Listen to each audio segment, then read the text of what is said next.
Of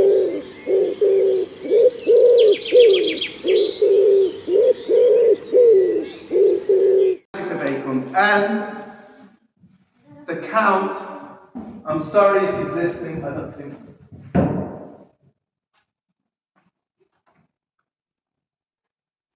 No, he's not listening. He doesn't like me telling a story, but I've got to tell you a story, because this is important for your trip. If you want to understand ecosystems, you've got to understand how you plant seeds and how you behave and how you think and how you speak will determine what happens next. That's not magic. The Count's not magic. I'm going to tell you the story before I got to tell you this. Listen. You ready? The Count and the magic acorns. You know what acorns are, right? Okay, listen. Just relax.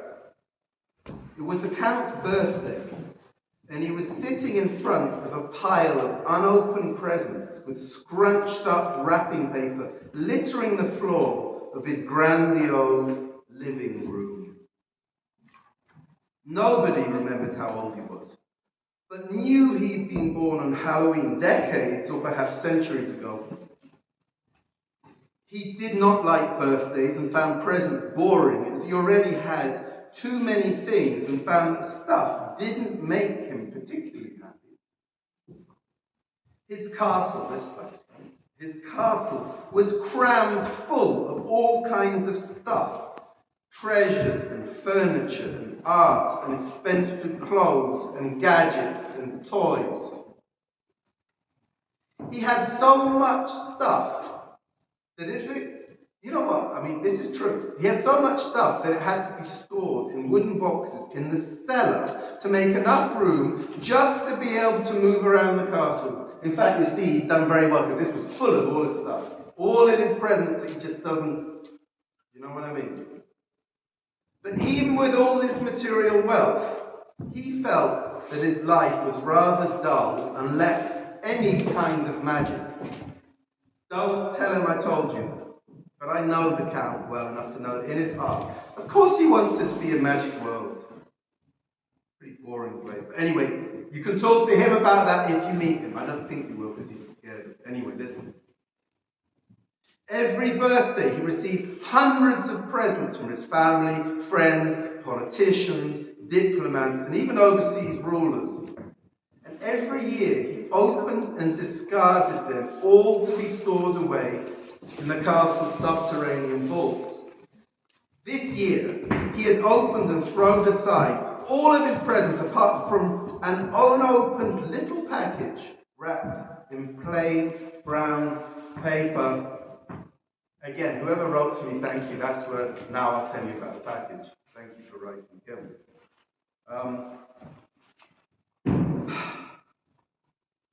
He didn't know who it was from and had been told that it had been left by somebody on the castle's doorstep during the night. Just out there, near where he came in, right? He picked up the small parcel, opened the card attached to it, and put on his glasses to read the tiny scrawled script. And he read, "These are powerful seeds.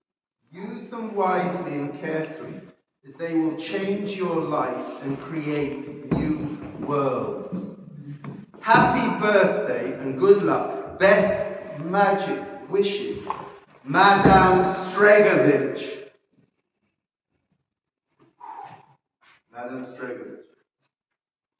That was a bit dramatic for me to read that, but I had a feeling it was from her, but I wasn't sure. Anyway, even the Count, who was a bit of a recluse, had heard of Madame Stregovich. In English, you pronounce it witch. Stregovich, I think it's correct. Stregovich, you could say. But even he heard of Madame Stregovich. She reportedly lived alone in a little cottage in the woods on top of a hill not far away. Apparently, people went to see her to get potions to cure their ills, and sometimes came away with strange magic amulets and magic charms. Some people said she was a witch of some kind. I'm not going to comment about that. Not on a 5th grade trip. But I will tell you a little more. Listen. So there he is with his package, right? The last one. All the rest thrown around, opening that every year. Boring, boring, take it away, boring. He ripped the paper off the package and opened the lid of a little dark wooden box. Inside were 3 acorns enclosed in a white cotton cloth. They were typical oak tree seeds, round and light brown, with striations along the length. You can tell he's a scientist, striations, stripes. Well, yet more useless rubbish, thought the Count, as he stood up and put the acorns onto a low table and left to go to his office to do some boring work. Now this is where it gets interesting, listen.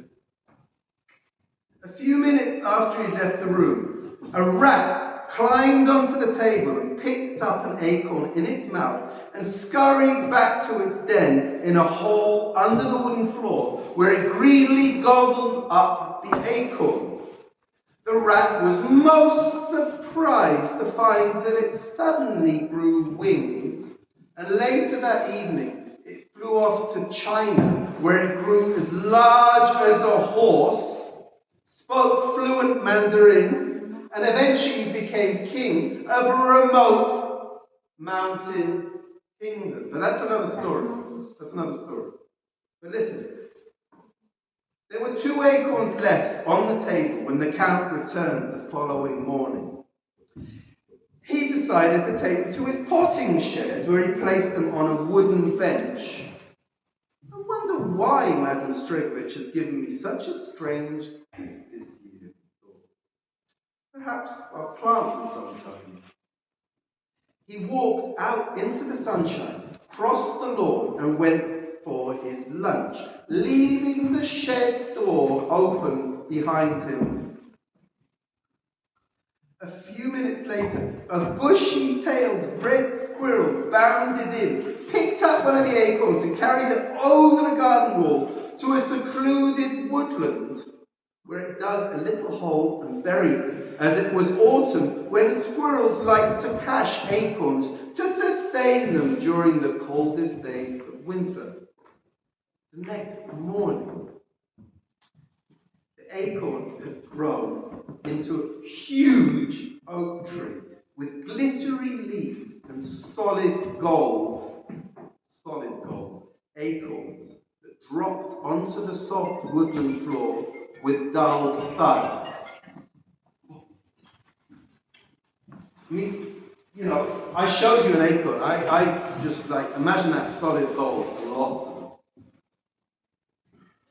You get the picture, right? I'll just tell you the last bit because, A few days later, when the Count went back to the shed, he was surprised to see only 1 acorn left, because there were 3 in this original package, right? He put it in his pocket, grabbed a trowel, which is a kind of little spade, and went into his garden, where he chose a special place. Probably looked at where the sun was, where there was good soil, dug a shallow hole, put in the acorn,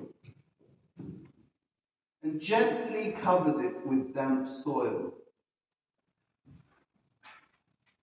And you would never believe what he discovered when he looked out the window the next morning. And that's how magic came into the